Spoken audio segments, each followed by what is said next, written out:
Dan gaan wij verder in de eerste week met praktijk Josephine. Praktijk Josephine in het Fries, denk ik. Ja, praktijk Josephine. Ja, welkom. Wat leuk als je bent. Want do hast, als het goed is, op 17 en 18 april een workshop.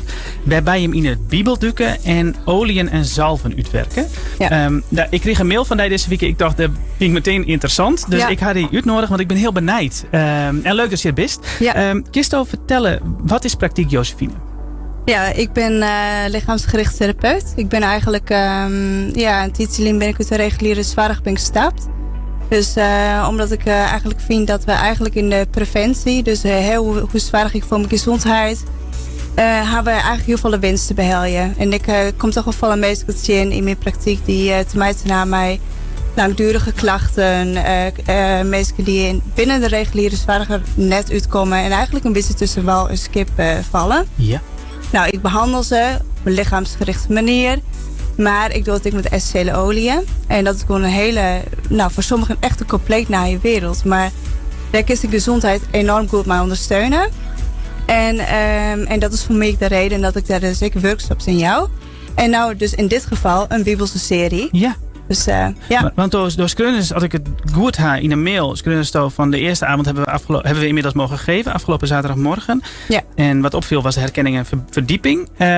En op 17 april gaan we een stap dieper, waarin we de Bijbel induiken. Ja. Dat is dus een traject naast de reguliere workshops, die is het juist? Ja, deze serie ga ik echt inderdaad naast mijn reguliere workshop, want die geeft vaak over de basis, wat is het? En dat komt nou, ik wil een bouw op bod, maar dit is wel echt heel specifiek voor de Bijbel. En daar kan ik echt 3 dagdelen wel mee vullen. Ja, ja.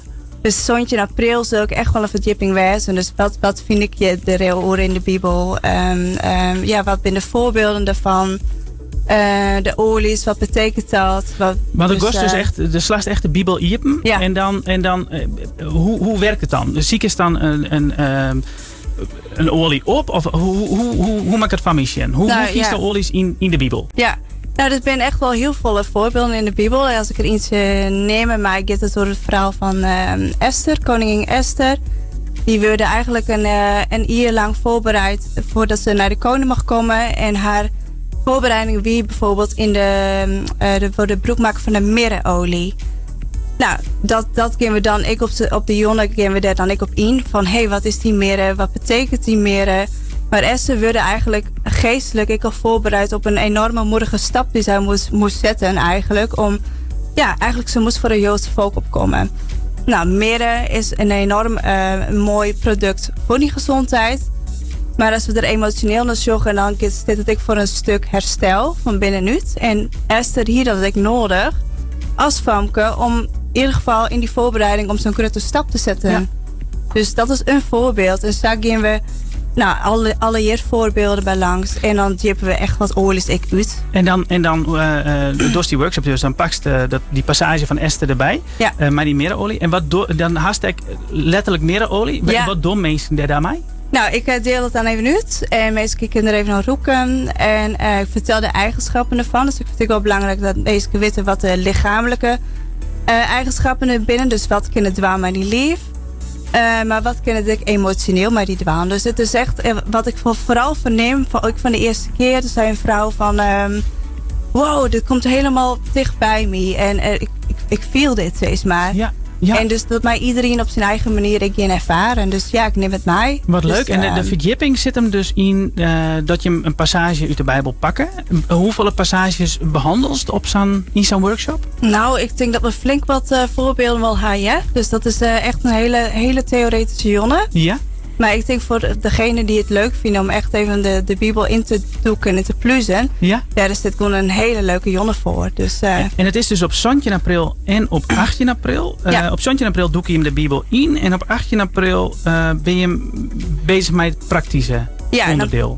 Dan maken we eigenlijk de vertaalslag naar vanuit de Bijbel jet. Maar hoe doen we dat Jood daar nog? Dus dan is het hoe zet ik het dan? Ik denk dat is het thema. Hoe zet ik het emotioneel in?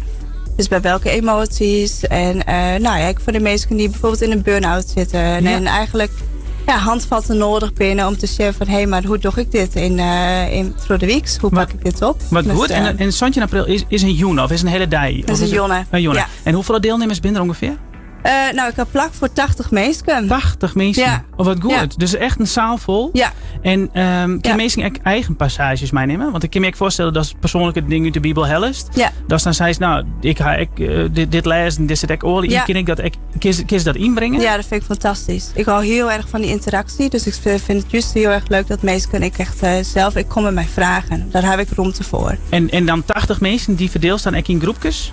En die gaan dan, en daar gaat dan langs, bij de groepjes langs, om dan, dus de behandelt eigenlijk verschillende verhalen dan. Terwijl iedereen in groepjes werkt, denk ik dan. Ja, we zitten in groepjes en de olies delen we uit steeds maar. Zitten we roeken en aan de hand van een presentatie geven we dat dus bij langs. En de groep die het op Santje in april onderschat van 80 personen, die is er 18 april ook bij. Hoeft net. Dat is echt los van elkaar te volgen. En hoe kun je daar bereiken? Het beste is me even mailen. Ja. Info@praktijk met de y, Josephine.nl. Ja. Josephine met de PH.